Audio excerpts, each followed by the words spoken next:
سے پوچھ لو بھائی، فرض نماز کے بعد اجتماعی دعا 20 بس یہ آخری مسئلہ بتا دیتے ہیں، بیچارہ آیا ہوا ہے نا، لوگ کہتے ہیں یہاں جو بیٹھے ہوئے ہیں جو زبانی پوچھیں ان کے یہاں جواب نہیں دیتے۔ دیکھو، فرض نماز کے بعد اجتماعی دعا نبی صلی اللہ علیہ وسلم سے ثابت نہیں ہے۔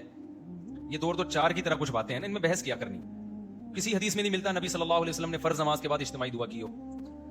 اچھا، لوگ یہ کہتے ہیں کہ حدیث میں یہ آتا ہے کہ دعا جو قبول ہوتی ہے فرض نماز کے بعد ہوتی ہے، تو جب سب بیٹھے ہوں گے فرض نماز کے بعد اس حدیث کی روشنی میں دعا مانگیں گے کہ فرض کے بعد دعا قبول ہوتی ہے۔ پھر دوسری طرف حدیث میں آتا ہے کہ نبی صلی اللہ علیہ وسلم نے ہاتھ اٹھا کے دعا میں قبولیت کا امکان کیا ہے، زیادہ ہے۔ تیسری آتا ہے کہ اجتماعیت میں کیا ہے، برکت ہے۔ تو تینوں کو ملا کے فرض کے بعد آپ نے کیا کر لیا، ہاتھ اٹھا کے دعا مانگنا شروع کر دی۔ اس طرح سے کبھی حدیثوں کو ملا کے مسئلہ نہیں نکالا جاتا، ایسے تو بہت سارے مسائل شریعت کے چینج ہو جائیں گے۔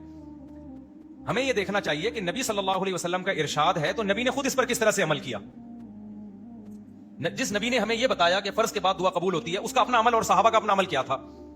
تو 5 ٹائم نماز ہوتی تھی، ایک آدھ دفعہ کی بات نہیں ہے، پوری زندگی ہوئی ہے، پھر صحابہ نے ہمیشہ پڑھی ہے۔ اگر نبی صلی اللہ علیہ وسلم اس حدیث کا یہ مطلب نبی کی نظر میں یا صحابہ کی نظر میں ہوتا کہ نماز کے بعد ہاتھ اٹھا کے دعا مانگیں، تو 2-4 حدیثیں تو ملتی نا ہمیں اس پہ کہ کیونکہ فرض کے بعد دعا قبول ہوتی ہے، لہذا نبی صلی اللہ علیہ وسلم فرض کے بعد ایسے ہاتھ اٹھاتے تھے اور صحابہ بھی ہاتھ اٹھاتے تھے، پھر آمین آمین ایک بھی نہیں ملتی یار ہمیں۔ تو ہمیں پتا، پھر ہم یہ اشکال ہوتا ہے کہ پھر فرض نماز کے بعد دعا قبول ہونے کا مطلب کیا ہے۔ تو ہم جب دوسری حدیثیں دیکھتے ہیں تو ہمیں پتا چلتا ہے نبی صلی اللہ علیہ وسلم فرض نماز کے بعد اللہم انت السلام ومنک السلام پڑھا کرتے تھے۔ کسی حدیث میں آتا ہے آپ نے فرمایا آیت الکرسی پڑھو، کسی حدیث میں آتا ہے آپ نے فرمایا اللہم لا مانع لما اعطیت ولا معطی لما منعت، یہ دعا پڑھو۔ پتہ یہ چلا کہ یہ جو وظیفہ ہے نا، وظیفہ کہتے ہیں اسپیسیفک مخصوص الفاظ کے ساتھ جو حدیث میں دعائیں منقول ہیں، پتا چلتا ہے کہ نبی صلی اللہ علیہ وسلم اس قسم کی آیت الکرسی اور اللہم انت السلام والی جو دعائیں ہیں نا، ان کو دعا سے تعبیر کر رہے ہیں جو اصل میں وظائف ہیں۔ جیسے، اور یہ جیسے ہم کہتے ہیں اذان کے بعد کی دعا، کہتے ہیں کہ نہیں، کیا وہ ہاتھ اٹھا کے مانگی جاتی ہے، وہ ایک وظیفہ ہے۔ اللہم رب ہذہ الدعوۃ التامہ، اس وظیفے کو ہم کیا کہہ رہے ہیں، دعا۔ تو اسی طرح مسجد میں داخل ہونے کی دعا، تو کیا وہ ایسا کہ 4 آدمی اجتماعی داخل ہو رہے ہیں، چلو بھائی الحمدللہ رب العالمین والعاقبۃ للمتقین، کیونکہ حدیث میں آتا ہے مسجد میں داخل ہونے کی دعا، تو وہ اسپیسیفک الفاظ ہیں، اللہم افتح لی، انفرادی طور پر۔ تو ہم حدیث کو اگر حدیث کی روشنی میں حل کرتے ہیں تو پتہ یہ چلتا ہے کہ نبی نے جو فرمایا کہ فرض کے بعد دعا قبول ہوتی ہے، تو وہ دعا سے مراد کیا ہے، وہ اسپیسیفک مخصوص الفاظ کی دعائیں ہیں، وہ قبول ہو جاتی ہیں فرض نماز کے بعد۔ اس طرح سے دونوں طرح کی حدیثوں میں کیا ہو جائے گی، تطبیق۔ یہ دلیل تو میں نے دی اہل حدیثوں کے لیے، اور جو تقلید کرتے ہیں فقہ حنفی کو یا فقہ شافعی کو فالو کر رہے ہیں، ان کے لیے بھی یہ بھی دلیل ہے۔ اور ایک اور دلیل کیا ہے کہ بھائی آپ ایک طرف یہ اعتراف کرتے ہو کہ ان ائمہ کرام نے، فقہا نے قرآن و حدیث کو ہم سے زیادہ سمجھا ہے، عقلی بات ہے نا، ہم تو کہتے ہیں بھائی اہل حدیث سے زیادہ ابو حنیفہ نے سمجھا ہے، امام شافعی نے سمجھا ہے۔ تو ہم جب ان سے رابطہ کرتے ہیں کہ آپ کی نظر میں ان حدیثوں کا کیا مطلب ہے، ان کے قول کو ہم حدیث کے خلاف کبھی بھی نہیں لے کے جاتے، یاد رکھو۔ حدیث کی تشریح میں ان کے اقوال کو پیش کیا جائے گا، حدیث کی مخالفت میں تو پیغمبر کی بات مانی جائے گی، لیکن حدیث کی ایکسپلینیشن میں ہم ان کی بات کو کیا کرتے ہیں، آج کے اسکالرز کی رائے پر ہم ان کو کیا کرتے ہیں، ترجیح دیتے ہیں۔ تو ان اسکالر سے اگر پوچھا جائے تو ان چاروں فقہ کی کتابیں جن پہ صدیوں سے فتویٰ دیا جاتا رہا ہے، کوئی ایک جزیہ، ایک عربی عبارت بھی ہمیں نہیں ملتی جس میں آتا ہو کہ امام کو چاہیے کہ وہ سلام پھیرے، مقتدیوں کی طرف رخ کر کے ہاتھ اٹھا کے دعا مانگے وہ۔ حالانکہ فقہ کی کتابوں میں بہت باریک باریک جزیات بھی ہوتے ہیں، بہت معمولی سی چیزیں بھی ہائی لائٹ کی ہوتی ہیں انہوں نے۔ تو صدیوں تک یہ سارے فقہا کیوں خاموش رہ گئے ایک ایسی چیز سے جو دن میں ایک دفعہ نہیں بلکہ کتنی دفعہ ہو رہی ہے، 5 دفعہ ہو رہی ہے؟ تو یہ بہت بڑا سوال ہے۔ اب جب دیوبندیوں سے بات کرو تو ان کے پاس سوائے علماء دیوبند کے حوالے کے کچھ ہوتا نہیں ہے۔ ہم ان سے کہتے ہیں بھائی علماء دیوبند نے اب کے علماء دیوبند کے آپ حوالے دے رہے ہیں نا، جب علماء دیوبند کوئی بات کریں گے تو ان پر بھی تو لازم ہوگا کہ وہ دلیل پیش کریں، انہوں نے دلیل کیا دی ہے؟ تو وہ جواب میں کہتے ہیں ہم علماء دیوبند کے مقلد ہیں۔ بھائی تقلید ہم صرف مجتہدین کی کرتے ہیں اور کسی کی تقلید نہیں کرتے، وہ بھی اس لیے کرتے ہیں کہ ان کے پاس علم ہم سے زیادہ تھا۔ تو آپ اگر علماء دیوبند سے رابطہ کرتے ہو تو جو علماء دیوبند کہہ رہے ہیں کہ کرنی چاہیے، تو سوال میں تو دلیل کیا ہے؟ تو دلیل میں نہ فقہ کی کوئی عبارت، عربی کتابوں کی، اردو کی بات نہیں کر رہا، اور نہ قرآن و سنت سے کوئی حوالہ یہی ہوگا کہ حدیث میں آتا ہے فرض کے بعد دعا قبول ہوتی ہے، حدیث میں آتا ہے کہ رفع الیدین سے دعا قبول ہوتی ہے، حدیث میں آتا ہے کہ اجتماعی دعا میں قبولیت کا امکان زیادہ ہے۔ ایسے 3 چیزیں آپ ملائیں گے تو پھر بریلوی حضرات جو نماز جنازہ کے بعد دعا کرتے ہیں پھر تو وہ بھی ثابت ہو جائے گی۔ اچھا، بعض لوگ یہ بھی دلیل دیتے ہیں کہ دعا کا کوئی ٹائم نہیں ہے، کبھی بھی کرو۔ بریلوی حضرات یہی تو کہتے ہیں مگر جنازہ کے بعد دعا کریں تو دعا کو کوئی ٹائم نہیں، کبھی بھی کرو۔ ہم کیا کہتے ہیں، بھائی نبی نے جنازہ ہی کو دعا قرار دیا ہے، بس اس کے بعد دعا نہیں ہوگی، تو وہی دلیل ہم فرض نماز کے بعد دے رہے ہوتے ہیں، بھائی کوئی ٹائم نہیں ہے، جب چاہے کر لو، تو پھر کبھی کر لو نا۔ ہمیشہ کنٹینیو کرنا اس کی علامت ہے کہ آپ اس عمل کو کیا سمجھتے ہیں، سنت۔ بعض لوگ کہتے ہیں ہم ضروری سمجھ کے نہیں کرتے، بھائی اتنا ضروری سمجھا جاتا ہے کہ امام نہ کرے نا، اس کو امامت سے ہاتھ دھونے پڑتے ہیں۔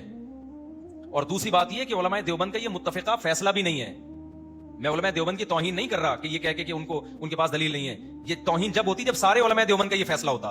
علماء دیوبند میں جو چوٹی کے علماء ہیں وہ اس کے قائل نہیں ہیں. حضرت مفتی محمد شفیع صاحب جو مفتی تقی عثمانی صاحب کے استاد ہیں وہ کوئی علماء دیوبند کے معمولی عالم نہیں تھے. ان کا پورا رسالہ ہے اس پر کہ فرائض کے بعد یہ جو دعا کا ہمارے یہاں رواج ہے یہ ثابت نہیں ہے. مفتی رشید احمد صاحب رحمۃ اللہ علیہ کا بتائیں پورا اس پہ تفصیلی رسالہ ہے.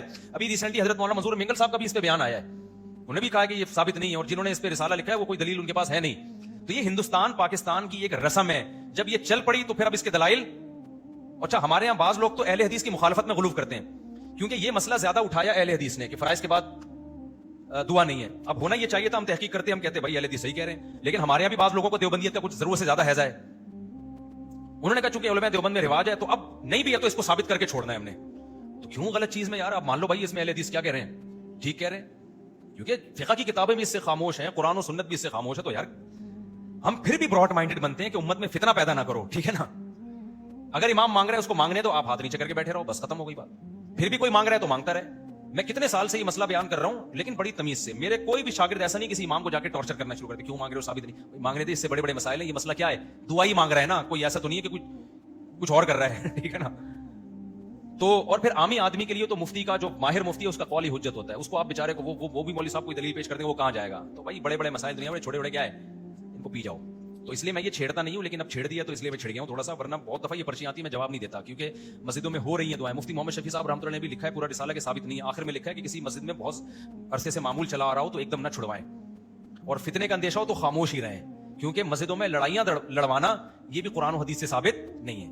اجتماعی دعا اس کو چھڑوانے کے لیے پھٹے شروع کر دو تو بارش سے بھاگا پرنالے کے نیچے کھڑا ہو گیا. وہی مثال ہو جائے گی. ایک آدمی نے زنا کیا حمل ٹھہر گیا بچہ ہوا تو پکڑا گیا. عورت کو پوچھا تو شادی شدہ ہے نہیں یہ بچہ کہاں سے. اس نے یہ فلاں سے زنا کیا تھا حمل ٹھہرا تھا. لوگوں نے اس کو پکڑ کے مارا تو اس کے دوستوں نے کہا کم وقت جب تو زنا کر رہا تھا تو حمل روک لیتا. حمل کیوں ہونے دیا. اس نے کہا حمل روکنا اسلام میں مکروہ ہے. انہوں نے کہا یہ جو کر رہا ہے یہ کیا ہے.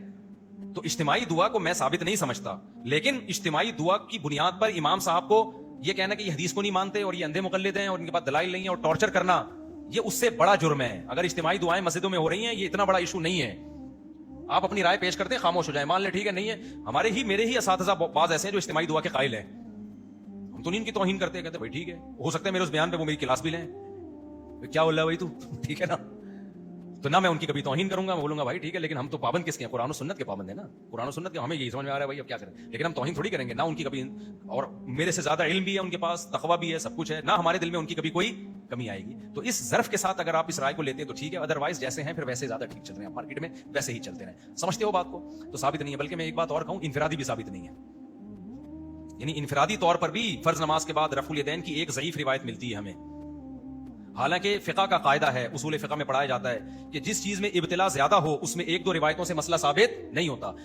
5 ٹائم نبی نے کئی سال نماز پڑھی ہے تو صرف ایک روایت کیوں ہے کہ نبی نے رفع الیدین سے دعا مانگی. یہ بہت بڑا سوال ہے اور وہ بھی ضعیف ہے لیکن صحیح مان بھی لو اگر تو اس سے پتہ چلتا ہے یہ بھی کبھی کبھار ہے فرض کے بعد انفرادی بھی ہاتھ اٹھا کے. اب آپ کہو گے پھر کریں کیا. دعائی چھوڑ دیں نہ دعا نہ چھوڑیں. آپ یہ کریں کہ فرائض کے بعد یہ اللہم انت السلام اور یہ جو احادیث میں وظائف ہیں یہ پڑھنے کے بعد سنتیں پڑھیں. اس کے بعد آپ جتنی چاہیں دعا مانگیں. آپ لمبی لمبی دعا مانگیں. یہ پھر افضل عمل ہے کیونکہ ایک جو اجتماعی حیات تھی وہ کیا ہو گئی ہے ختم. انفرادی طور پر تو دعا کا واقعی کوئی ٹائم نہیں ہے. جب چاہیں جتنی چاہیں مانگیں آپ لیکن اس وقت کوئی نہیں مانگتا. سمجھتا نہیں ہے نا بات کو. جب نہیں پڑھے گا رات کو تو کیسے سمجھے گا بات کو. تمام دعائیں بچوں کی پہنچ سے دور رکھیں. اپنے خرچے پہ خیال